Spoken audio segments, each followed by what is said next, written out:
harus punya rhythm atau habit yang konsisten setiap hari sampai kamu tuh udah nggak perlu mikir gitu. Jadi kayak awal-awal itu aku bener-bener kayak mulai aja dulu gitu. Startnya very small, aku cuma tawarin ke customer.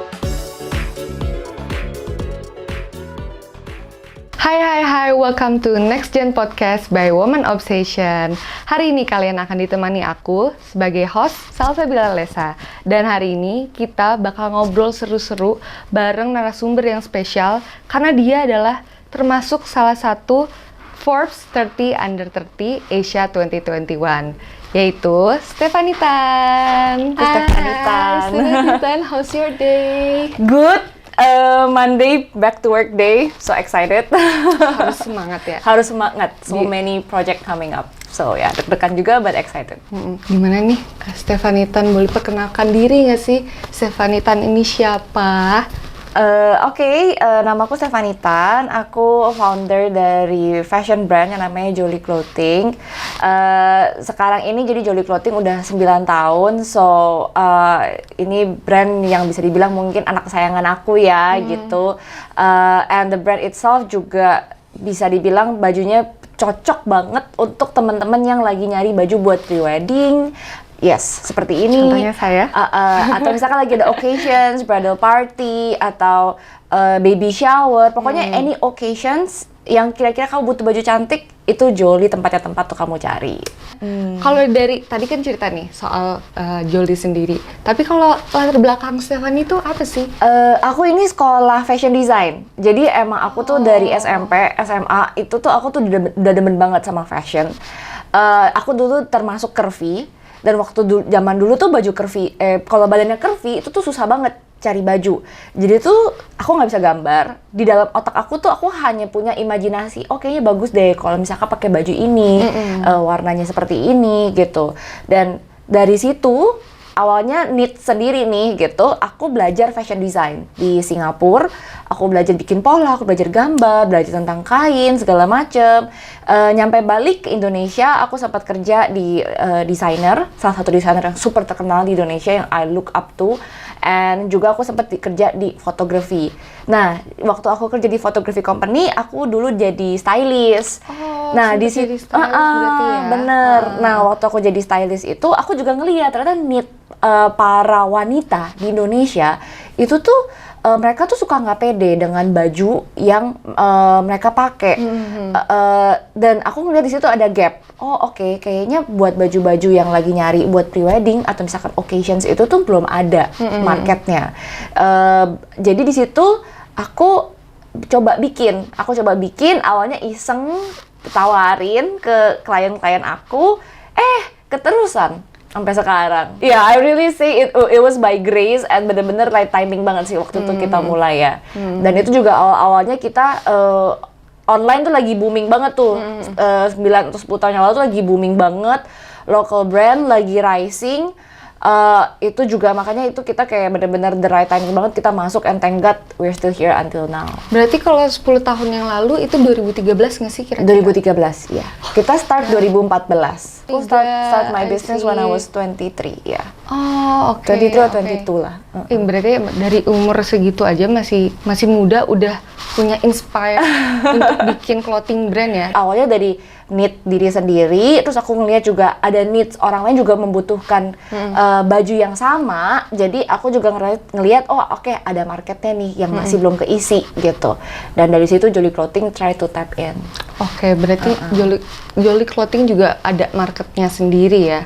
Nah, marketnya yang tadi aku sempat bilang itu adalah occasion wear, baju-baju yang untuk kayak let's say baby shower, bridal shower, ataupun kayak pre-wedding, arisan, pokoknya anything yang kayak kamu ada occasion apapun itu Jolly bisa fit in. Atau misalnya juga kayak buat party pun juga kita bisa gitu. Oke. Kan banyak nih clothing brand yang lain juga. Tapi apa yang membuat Jolly Clothing tuh different gitu dari yang lain? Oke, yang pertama itu kita desain sendiri. Jadi emang kita benar-benar punya in-house designer. Aku pun sendiri juga very hands-on in the design process. And yang kedua itu adalah kita bisa custom made. Custom made ini dalam artian kita bisa size dan ukuran dan warna itu kita bisa adjust sesuai dengan kebutuhan customer kita gitu. Itu yang kedua. Nah, yang ketiga kita sangat menjunjung tinggi eksklusivitas. Jadi everything yang kamu lihat di sini itu tuh limited pieces gitu, limited pieces and specially made for you gitu. Karena yang tadi aku bilang bisa custom made juga gitu. Oh, berarti berarti emang ini limited pieces ya, nggak semuanya ada. Iya, gitu. nggak semuanya ada. Dan kita tuh jujur stoknya cepet banget habis. Jadi kayak make sure kalau kamu suka, kamu udah harus langsung beli gitu. Karena belum tentu kita bisa reproduce. Karena kain kita pun juga kita resourcesnya juga very limited ya gitu. Dan bahan-bahannya pun juga emang special banget. Kalau misalnya ini semua limited, berarti di situ kan ada inspirasi desain dari baju itu karena limited kan. Kira-kira inspirasinya tuh apa sih? Macam-macam. Yang membuat dia limited gitu. Macam-macam. Jadi biasanya aku selalu terinspired dari customer. So I always talk to my customers, Jolly Ladies kita panggilnya. Jadi I always talk to Jolly Ladies. Kira-kira tuh mereka lagi nyari baju seperti apa sih? Mereka tuh badannya seperti apa sih? So I always inspired by my customers. And yang kedua itu pasti the latest trend. Kira-kira tuh trend yang lagi happening sekarang tuh lagi apa sih gitu. Nah, itu yang dua hal itu yang benar-benar inspired me. And the third thing itu yang benar-benar additional itu adalah historical fashion base gitu. Oh, historical fashion. Makanya itu mungkin ada sedikit apa ya, kayak karismatiknya tuh princess gitu ya. Iya, karena emang kita tuh menjunjung tinggi kayak femininity and then juga kayak romantic look, itu juga kita suka banget, sama luxurious. Kita pengen give a luxurious feeling. Kan banyak nih sekarang munculnya brand-brand lain. Gimana sih menurut Stephanie soal brand lain tuh? Aku jujur very happy sih ada brand-brand pesaing ya. Aku sih jujur nggak mau ngomong pesaing sih. Kita ngomongnya kolaborasi gitu. Yang pertama karena misalkan dengan adanya brand lain yang bagus-bagus, itu tuh justru bikin local brand punya presence di Indo itu semakin naik. Orang semakin appreciate dengan local brand. Itu yang pertama. Yang kedua, itu pun juga jadi inspired us to do so much better gitu. Kalau misalnya nggak ada, kita ngomongnya kompetitor ya, kita punya challenge kan jadi segini-segini aja kan. Kita nggak berani level up. Ketika ada orang yang mungkin sama bagusnya atau lebih bagus dari kita, itu kan challenge diri kita untuk selalu menjadi lebih baik lagi.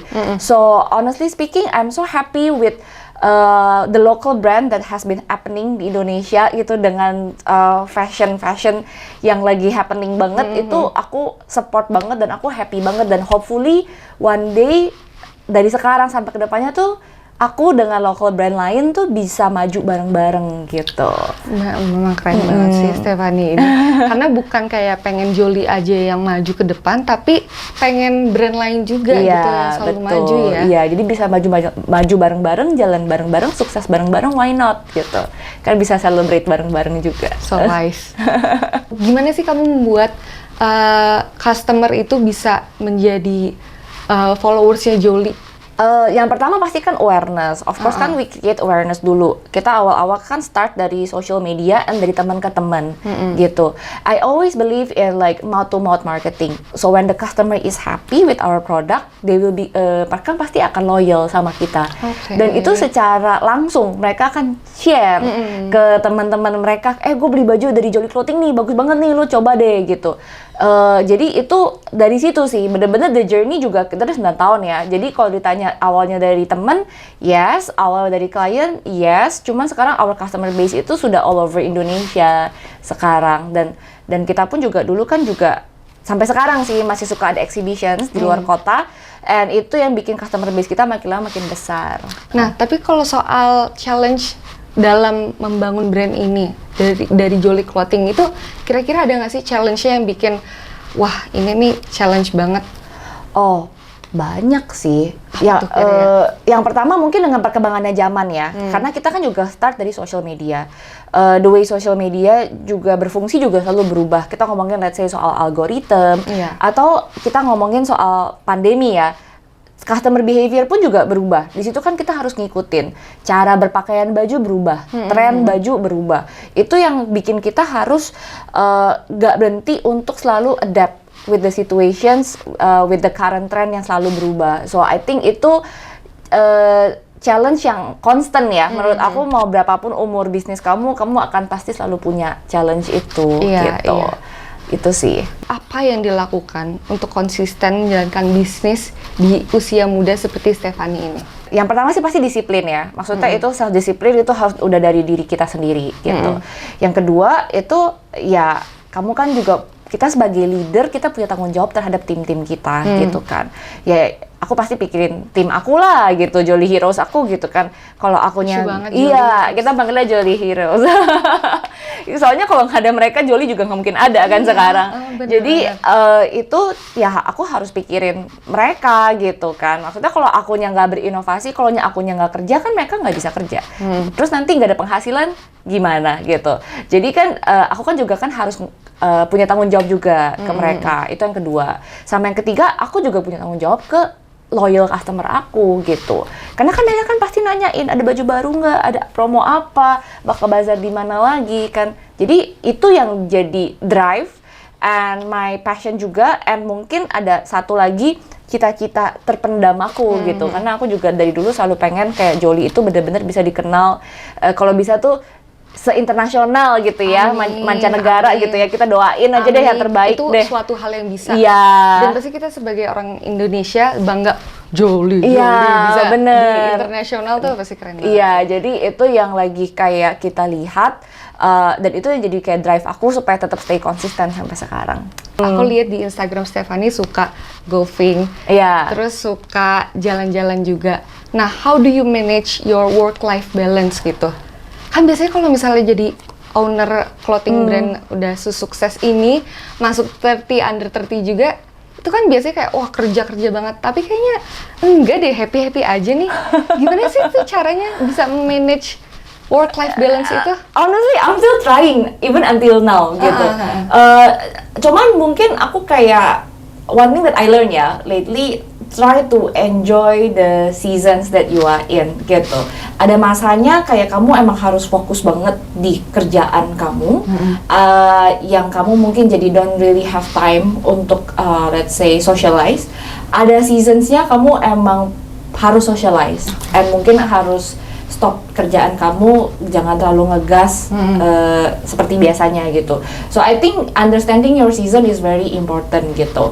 Itu yang pertama. Nah, yang kedua itu harus punya rhythm atau habit yang konsisten setiap hari sampai kamu tuh udah nggak perlu mikir gitu, hari ini gue mau ngapain ya gitu.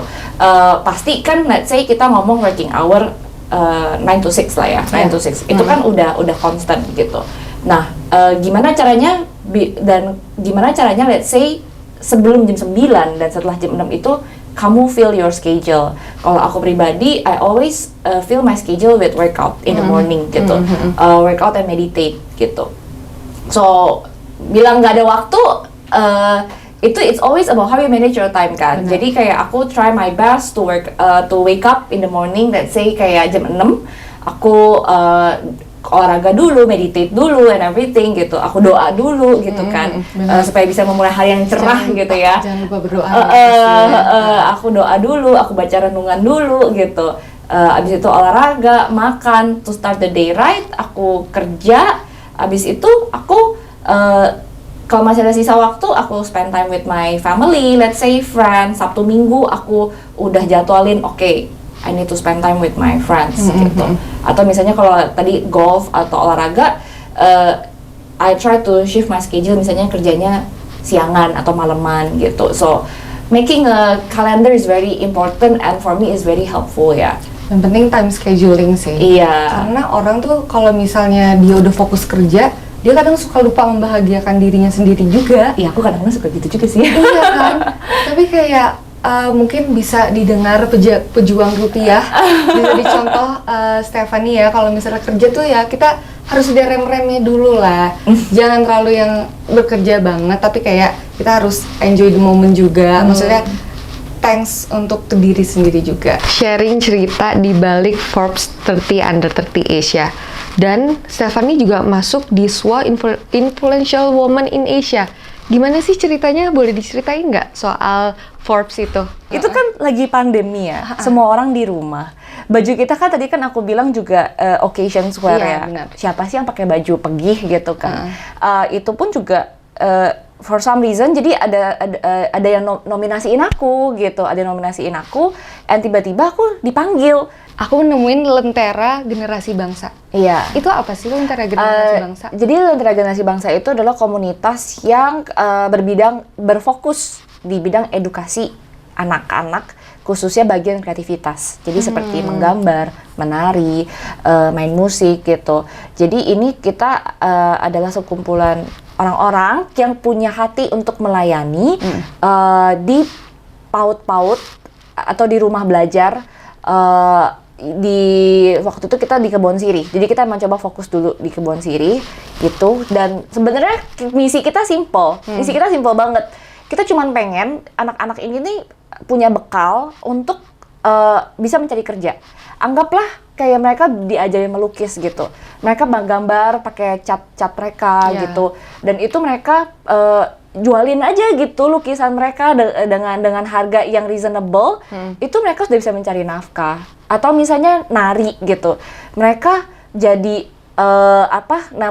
kita bantuin mereka untuk ikut lomba dan segala macam, dan mereka menang dapat tunai. Itu kan bisa membekali mereka. Sebenarnya sih justru sesimpel itu sih kita punya misi ya, dan salah satunya biar biasa mereka have fun juga dan punya talenta juga sih. Bermeaningful. Berarti maksudnya selain fokus ke bisnis juga, tapi ke bidang sosial juga gitu ya? Iya. Gimana tanggapan Stephanie soal role wanita dalam dunia kepemimpinan saat ini? Apa yang harus dimiliki wanita sih untuk menjadi seorang pemimpin seperti Stephanie ini? Apa yang harus dimiliki seorang wanita untuk menjadi seorang pemimpin? Menurut aku, kalau misalkan dijabarin banyak banget ya. Coba ya, aku coba mikirin. Kalau misalkan 3 doang gitu ya. Apa 3? Oh 3, 4, 5. Yang Apa singkatnya Stephanie? Coba ya, kayak mungkin yang pertama, as a leader itu kamu tuh harus punya visi dan goal ke depan. Karena itu yang akan menjadi anchor tujuan bisnis kamu yang kamu harus delegasikan ke tim-tim kamu, supaya tim-tim kamu tahu mau kemana gitu. Tujuannya sama, kebanyakan yang berubah kan caranya, how-nya tuh beda-beda. So I think that's the thing yang kamu harus set. Aku mau tujuan Jolie sebagai company adalah ini. Gimana? Nah, as your team, gimana caranya kamu bisa merealisasikan hal ini semua. So ini harus jadi kepala dan otak sebagai seorang leader gitu. Yang kedua itu I think most women biasanya kalau misalkan mereka udah menjadi leader tuh kadang-kadang jadi a bit keras, which aku personally I prefer to be more compassionate as a leader gitu, karena kita juga bergerak di bidang kita dealing with people gitu, dan people kan juga pakai hati ya gitu. Jadi betul. I think something yang kayak kamu bisa lead with a compassionate leader itu aku lebih prefer gitu, karena at the end of the day yang ngebangun bisnis itu adalah tim kamu dan customer kamu yang bikin kamu besar. Dan kalau misalkan kamu terlalu keras, sisi lembutnya tuh kurang masuk tuh, I don't think it's a good strategy in my personal opinion ya gitu. Sama yang ketiga itu ini sih, has to be, ini agak contradicting ya, kayak I should say maybe vulnerable and be real gitu, karena a company itu menurut aku pribadi ya, mungkin kalau aku selalu relate kayak having a business is like having a family gitu. You have to be real with what's going on with the company, the team has to know, and dari situ kayak we will appreciate each other gitu as a team gitu sih. Yang penting itu bukan hanya keinginan diri sendiri, tapi kita juga harus kolaborasi ya, tapi kayak kita harus mendengarkan suara-suara orang lain. Iya, benar juga. Karena at the end of the day itu mereka yang bantu bisnis kita maju juga. The customers and the people and the team gitu. Kamu tuh kalau terlalu keras sama pandangan kamu sendiri, nggak ada yang bisa realisasikan juga percuma. Gitu. Tapi jadi tanpa mereka ya mungkin kita juga nggak bisa jalan, nggak bakal jadi Jolly Clothing itu. Betul. Perkembangan Stephanie dari nol sampai saat ini itu pasti kan banyak orang juga yang ingin memulai. Itu gimana sih cara memulainya Stephanie bisa sampai sebesar ini? Kayak awal-awal itu aku bener-bener kayak mulai aja dulu gitu. Startnya very small, aku cuma tawarin ke customer. Jadi kalau saran aku pribadi, kalau untuk memulai itu jangan terlalu mikir terlalu panjang. Just picture yourself, kamu pengen bikin produk apa, target marketmu ke siapa, and how kayak kamu lokasi mau buat marketingin produk kamu di mana. Udah start dari situ dulu, and dari situ kamu lihat responnya oke atau enggak. Kalau oke, kenapa? Nggak oke, kenapa? Kalau misalkan udah tahu masalahnya nggak oke di mana, kan kamu bisa benerin gitu. Jadi bener-bener step by step, and see where it goes juga sih, see where it leads you juga gitu. Berarti konsep itu penting, tapi ya harus tetap jalanin juga. Karena kalau cuma mikir-mikir doang, mimpi kegedean, tapi kalau nggak ada eksekusinya juga nggak jalan-jalan kan percuma. Jadi mendingan mulai dulu, belajar dari kesalahan. There's always room for errors and there's always room for mistakes kan. Jadi yang penting kamu tahu gitu, kamu salah di mana dan kamu tahu kamu benerinnya gimana. Sangat wise. Kembali lagi, Stephanie adalah the wise person I've ever met. Jujur, beneran. Enggak lah, still learning. Masih banyak banget yang harus dipelajarin. Nah, tapi soal tadi ya masih belajar, masih ada keinginan yang banyak, dan apa sih kira-kira goals dari Jolly Clothing itu sendiri? Kayak kan udah berkembang nih dari 9 tahun ya. Nah kan pasti pengen ada yang lebih gitu. Apa yang goals utamanya Jolly Clothing itu? Iya, tadi yang seperti aku sempat bilang, kayak aku tuh pengen banget untuk Jolly Clothing tuh dikenal internasional gitu, dan bisa membanggakan nama Indonesia sih. That's my biggest dream ya, karena aku ngelihat Indonesia itu tuh punya resources dari bahan, dari tenaga kerja, itu tuh semuanya tuh sebenarnya lengkap. Agak sayang kalau misalkan kita nggak memperkenalkan local brand Indonesia ini ke mancanegara gitu. Iya. Memang harus diapresiasi juga ya. Maksudnya anak-anak muda di Indonesia juga banyak yang mau memulai, tapi sayangnya kurang diapresiasi sendiri sama warga Indonesianya. Itu juga akan menjadi challenge juga ya. Iya, itu jadi challenge juga. Nah, kalau misalnya the next big thing, kira-kira apa sih yang mau dilakuin Jolly Clothing? Tadi kan goals nih, tapi the next big thing mungkin ada yang pengen disampaikan. Oke, mungkin kalau the next big thing, I should say a small step big thing. Aku mungkin tambahin a small step big thing, karena tadi kan aku udah sempat bilang kayak it matters juga kan? It matters, of course. Ini kan tadi aku sempat bilang kalau misalnya aku pengen Jolly dikenal secara internasional. So the next small step big thing-nya ini adalah kita akan berarah ke situ. Kita akan coba ekspansi, do some exhibitions, have some showroom di luar Indonesia. Kalau di mana kita tunggu saja dan doakan saja. Kita tunggu saja. Tiba-tiba tampil di New York. Amin. Kita doakan saja. Kita itu doakan karena hal yang possible banget kayak gitu. Dan terus itu pasti akan membanggakan nama Indonesia pastinya. Amin. Kita doain aja. 3 words tentang Jolly Clothing. Oke, feminine, romantic, and luxurious. Feminine, romantic, luxurious. Seperti yang dibilang di awal ya. Iya. Feminine, romantic, luxurious. Dari ownernya sudah kelihatan ya, romantiknya, feminimnya. Tapi leadernya juga kelihatan dong pastinya. Walaupun baju-bajunya ini imut-imut manis, tapi jiwa leadernya tuh ada banget. Pasti. Nah, soal where we can find Jolly Clothing. Oke, Jolly Clothing itu kita bisa dapat dari social media, through Instagram and website juga, marketplace, and kamu bisa visit juga di showroom kita di Pluit Timur untuk di Jakarta. Kalau misalnya di Surabaya dan Medan kita juga ada toko, yaitu di Headline dan di Lawrence House. Mampir ya. Mau secantik ini pakai Jolly Clothing. Mau kelihatan wise pakai Jolly Clothing. Mau kelihatan feminim pakai Jolly Clothing. Oke, oh my god, udah berapa menit ini kita ngobrol ya? Nggak kerasa banget karena kayak seru banget soal femininity, tapi dari ownernya sendiri tuh kayak ada leadershipnya tuh kuat banget, tapi tetap feminin. Gimana ya? Ya, iya, itu dia kan, maksudnya kita jangan bilang kayak sebagai leader kita harus menjadi seperti pria, enggak juga. Iya, Justru betul. kita harus embrace our femininity as a leader. Itu sih yang aku percaya sih. Ya, Gitu. oh my god, Stephanie Tan, so wise. Bisa tepuk tangan dulu dong buat Stephanie Tan. Thank you banget loh Thank udah you. spare waktu untuk ngobrol-ngobrol sama Woman Obsession di Next Gen Podcast kali ini. Aku seneng banget dan sangat happy banget bisa ketemu kamu secara langsung. Thank you, it's an honor. Semoga nanti di lain waktu kita bisa ketemu lagi ya. Oke.